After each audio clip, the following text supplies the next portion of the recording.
Alopecia areata affects more than 300,000 people in the United States each year, causing hair loss to the scalp, eyebrows, and eyelashes. But recent studies have shown that the Janus kinase inhibitor drug baricitinib can help significantly regrow hair for patients. This also marks the first ever FDA approval of a systemic treatment for alopecia areata, which is why today we're going to explore this treatment option. Welcome to Derm Consult on ReachMD. I'm Dr. Matthew Keller, and joining me today to talk about the recent FDA approval of baricitinib is Dr. Natasha Mesinkovska, Associate Professor of Dermatology and Vice Chair for Clinical Research of Dermatology at the University of California Irvine. Dr. Mesinkovska, welcome to the program. Hi, Dr. Keller. Thanks for having me. To start us off, Dr. Mesinkovska, can you explain the impacts of alopecia areata on patients and the treatment options that were previously available? Patients with alopecia areata are a special population. Unlike some other chronic diseases, it really affects people when they're younger, right? The average age is somewhere between 25 to late 30s, around 33 to 36, depends on the study. And what is that? That's really the prime of one's life. That is the time when you go to school, get your first job, pick your partners, times when really perception is, in a way, a very important factor as to how things will go for you and affect your quality of life.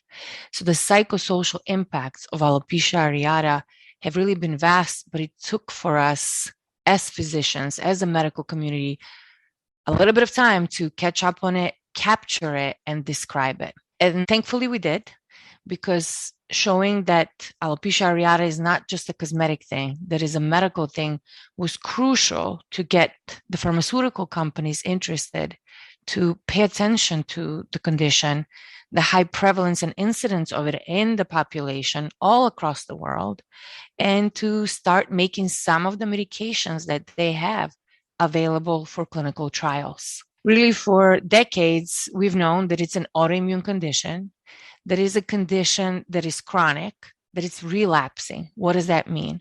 We don't know what causes it. We know that there are genetic factors, that are genetic predispositions, but what brings it on? What's that kind of a hit that brings this perfect storm when the hair falls off has not been clear. The immunosuppressants that have been used through the decades, such as prednisones, methotrexate, cyclosporins, have worked in limited amounts of cases, or will have limited duration, or will have side effects that just precluded them to be universally used. So yes, there are cases where these medications will work, but just not for everybody and not for prolonged periods of times. Some of the other things, such as intralesional injections, because a lot of patients are young, and many kids are affected. Doing pokes over and over every month or every 2 months is just not something that was necessarily patient-friendly. So the pain of the procedures precluded things. Same for these things called topical sensitizers, right? Things like DPCP, where we count on the patient's body to regrow the hair as we sensitize them to one thing or another, can have a lot of side effects. So although they did work for a subset of patients, when it comes to finding something that's a good and viable option long-term, we really hadn't had a lot of success until recently. With that in mind, let's zero in on baricitinib. How does this JAK inhibitor work in helping to regrow hair? So in the alopecia areata community, one of the biggest efforts, both immunology and genetically, was really led by University of Columbia. Dr. Angela Cristiano, Dr. Klein, Dr. Gillian. Many of these doctors really worked on the pathways and implicated JAK-STAT pathways as potential stuff and JAK inhibitors as potential medications. Then with the work of Dr. Craiglow and Dr. King, who used these medications in patients who had conditions such as psoriasis and alopecia areata, we saw that actually things that worked in the lab can work in patients too. The family of JAK inhibitors are immunosuppressants that affect cytokine signaling that regulate immune processes. So depending on the autoimmune condition, there are different ways these JAK molecules can combine. There's 4 of them, JAK 1, 2, 3, and that's it. And depending how they can combine, that they kind of activate a separate pathway, all leading to that autoimmune response that we see. So now, because of the different combinations that exist, we can use different kind of JAK inhibitors. So one, for example, may block JAK1 more preferentially, 2 and 3 less. One can be JAK2, and one can be all three.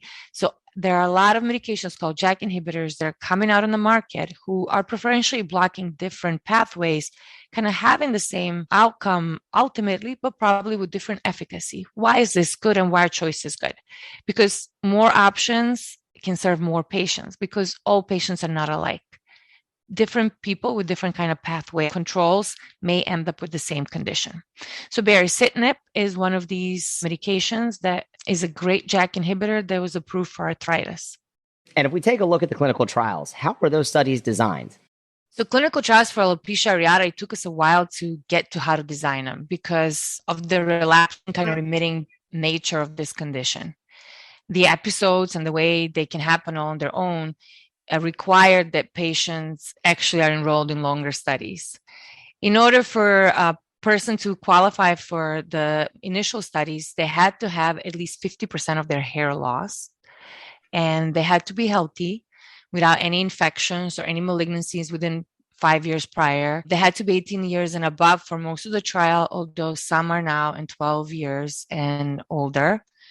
And they were not allowed to have any other hair condition, hair loss, which we learned as the hair regrew, that although some people have had the hair gone for 30 years, when it regrew, it wasn't the hair of a 20, 30-year-old, it was the hair of a 50-year-old with a different pattern. So we learned a lot through the trials, and I feel that every successive clinical trial is better and better. The way they were designed is that patients were taking medications or placebo. So this goes for baricitinib, retlicitinib, CTP-543. All of the medications that have been tested thus far, etrasimod and some of the others, pretty much follow that same design where people have their placebo and also have different doses of treatment.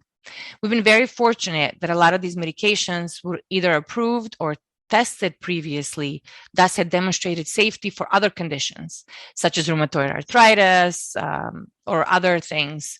For example, baricitinib got an emergency authorization for treating COVID in hospitalized patients, and it's also approved for arthritis. So we in the derm community for alopecia areata patients got to, in a way, benefit that we didn't have to have those early struggles to demonstrate the safety of these medications. That's amazing. And what are some of the key findings from those studies?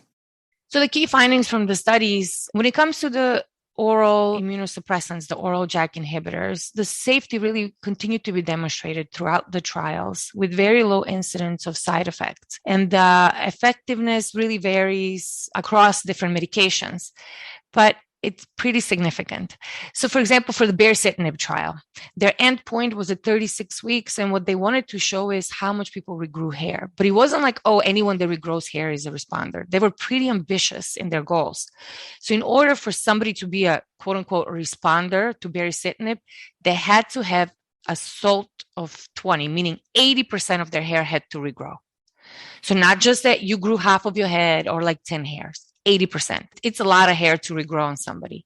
So if you look at the studies and it says, for example, 36% of people were responders, you're like, oh, 1 in 3, I don't know. Well, that just means that 36 got to the 80% goal. So things that we're learning now is as they're extending the studies to like 52 weeks and even more, longer you are, longer people meet that end goal. So more and more people are considered responders. Most patients, I will tell you, tolerate the medications pretty well.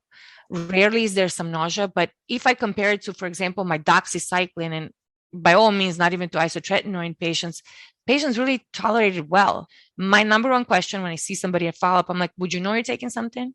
And usually the answer is pretty much no. So most of them are well tolerated.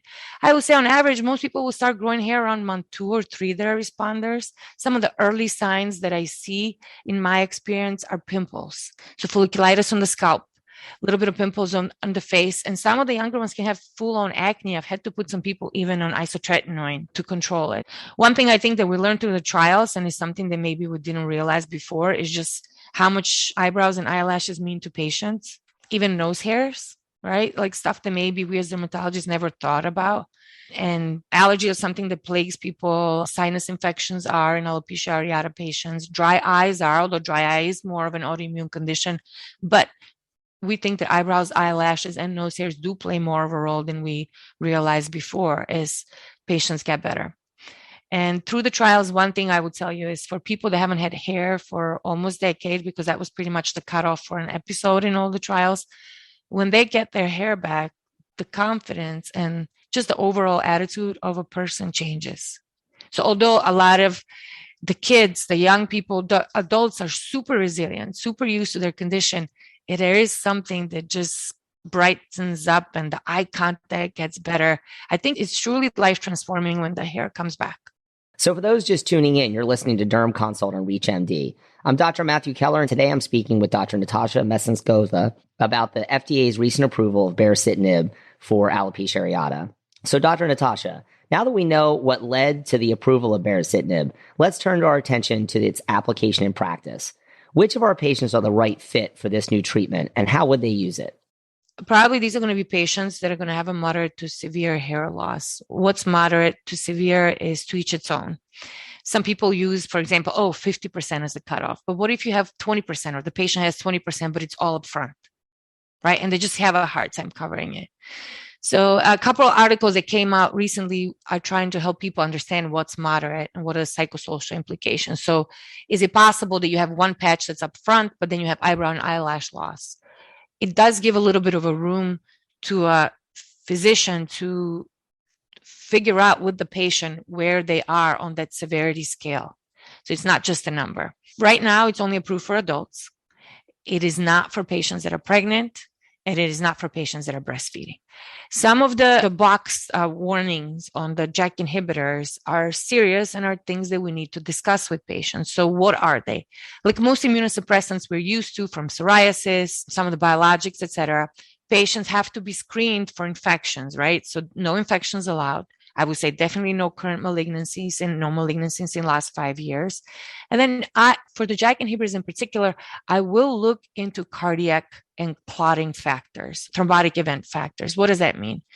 Pretty much if people are adults and they have issues with clotting stuff, probably not the right thing, and you need to discuss this with them. And the second one, smokers. For me, smokers and heart attacks are something I would stay away from. And maybe coach patients to undergo whatever it is to stop smoking. But unlike the biologics where we may not have worried about smoking as much, here I would like my patient not to have any kind of cardiac factors, or if they have any cardiac risk factors, to seriously consider it and follow them closely with a primary care physicians. Well, that's a lot of great information. And this certainly feels like a step in the right direction. But what's next? Is there more to be done in treating our patients with alopecia areata?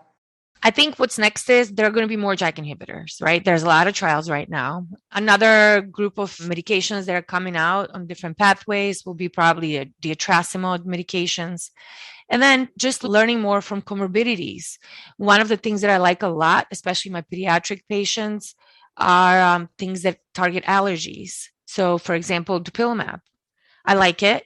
It takes a longer time to get the hair to grow back, but we don't have the same side effect profile like we have with the JAK inhibitors. So finding options as we try to figure out what are kind of the etiologies of this condition and what are the drivers of it. I think things we'll have to figure out is right now when we have the conversation, okay, you're going to go on a JAK inhibitor and we're going to talk about this being as a long-term thing. So is it for as long as you shall live, or are we going to be allowed to take breaks? And so a lot of unknowns where now we're going to tweak and figure out how much do we really need, what are going to be the side effects. Because one thing about alopecia areata patients that they're relatively healthy, and most of the box warning on all these immunosuppressants are from arthritis patients. They're around age 50 and higher. So whether that's going to be the same thing in our population, time will tell.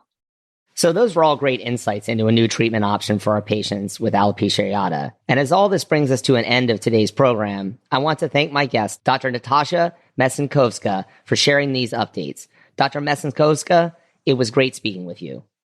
Thanks, Dr. Keller. Thanks for having me. So for ReachMD, I'm Dr. Matthew Keller. To access this episode and others from this series, visit reachmd.com/dermconsult, where you can be part of the knowledge. Thanks for listening.